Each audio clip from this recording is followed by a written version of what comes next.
Yo, what's up mga kaibigan? Nalina tayo magkwentuhan. Ang Game 3 ng Indiana Pacers at ng New York Knicks. Gumawa ng adjustment ng Knicks. Pinalitan na ni Mitchell Robinson si Josh Hart sa kanilang starting five. At quick impact nga ang ginawa nito. Multiple offensive rebounds at points in the paint ang kanyang ginawa. Ganun pa man, hindi nga sila makahawak ng commanding lead dahil sa bilis ng pace ng Pacers. Ang bilis nga nila na makagawa ng run. Kaya naman sa dulo ng quarter, kahit na 11 points na si Bronson, ay baon pa rin nga ng Pacers ang 4-point lead at malaking dahilan dito ang 13-2 advantage ng bench points. Sa second quarter naman ay tinamaan na naman si Karl Anthony Towns ng kanyang sakit na foul trouble. 3 fouls na kay Towns at 4 fouls naman si Jalen Bronson. Nagpapakita din ng full court pressure ang Pacers at lumobo na sa double digits ang kanilang lamang. At sa pangunguna ni Tyrese Haliburton at pagdala niya ng pace sa team na ito ay umabot na sa 20 points ang kanilang lamang.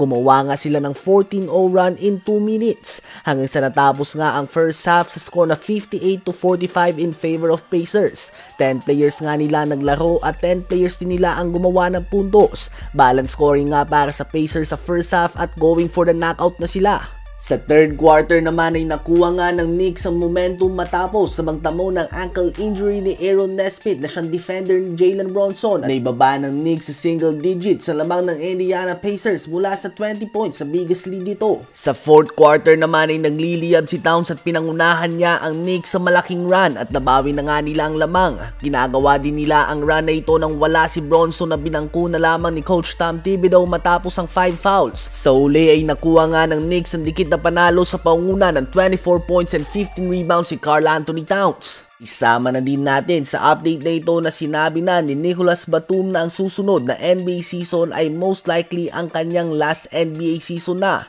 Ang season na ito ay year 17 na nga para sa kanya at naglaro pa din siya ng 78 total games kung saan nag-average siya ng 17.5 minutes per game. Subalit sa mga nanood nga ng playoffs ay alam nating lahat na napaka-importante niya pa din na parte sa Los Angeles Clippers. Kaya niya nga na maglaro ng point forward position. Siya din ang definition ng 3-and-D player. At sa small ball era ngayon ay naglalaro nga siya ng all 5 positions para sa Clippers. Ang 25th pick noong 2008 NBA draft ay naglaro ng 25 minutes per game noong playoffs, plus 8 nga yung kumpara sa regular season. Kung next year nga ang kanyang huling taon sa NBA ay iiwanan niya ang NBA sa edad na 37 years old and playing 18 NBA seasons. Subalit hindi pa nga siya nagkakampyon. May multiple silver medals na siya sa Olympics, ganun pa man bigo pa nga siya na manalo ng ginto. Sa ngayon ay hindi inaasahan na magiging parte pa siya ng susunod na Olympics, lalo na't andyan na nga ang tulad nila Zachary Versace na papalit ng kanyang pwesto sa wing position. Matapos din ang kanyang panahon sa NBA, hindi natin tiyak kung ipagpapatuloy niya ba ang kanyang buhay basketball sa Europe o sa kanyang bansa na France. At least dito nga ay malapit siya sa kanyang pamilya at mga mahal sa buhay. Bukod dyan ay komportable ka nga sa kultura mo. Ano ba ang masasabi niyo tungkol dito?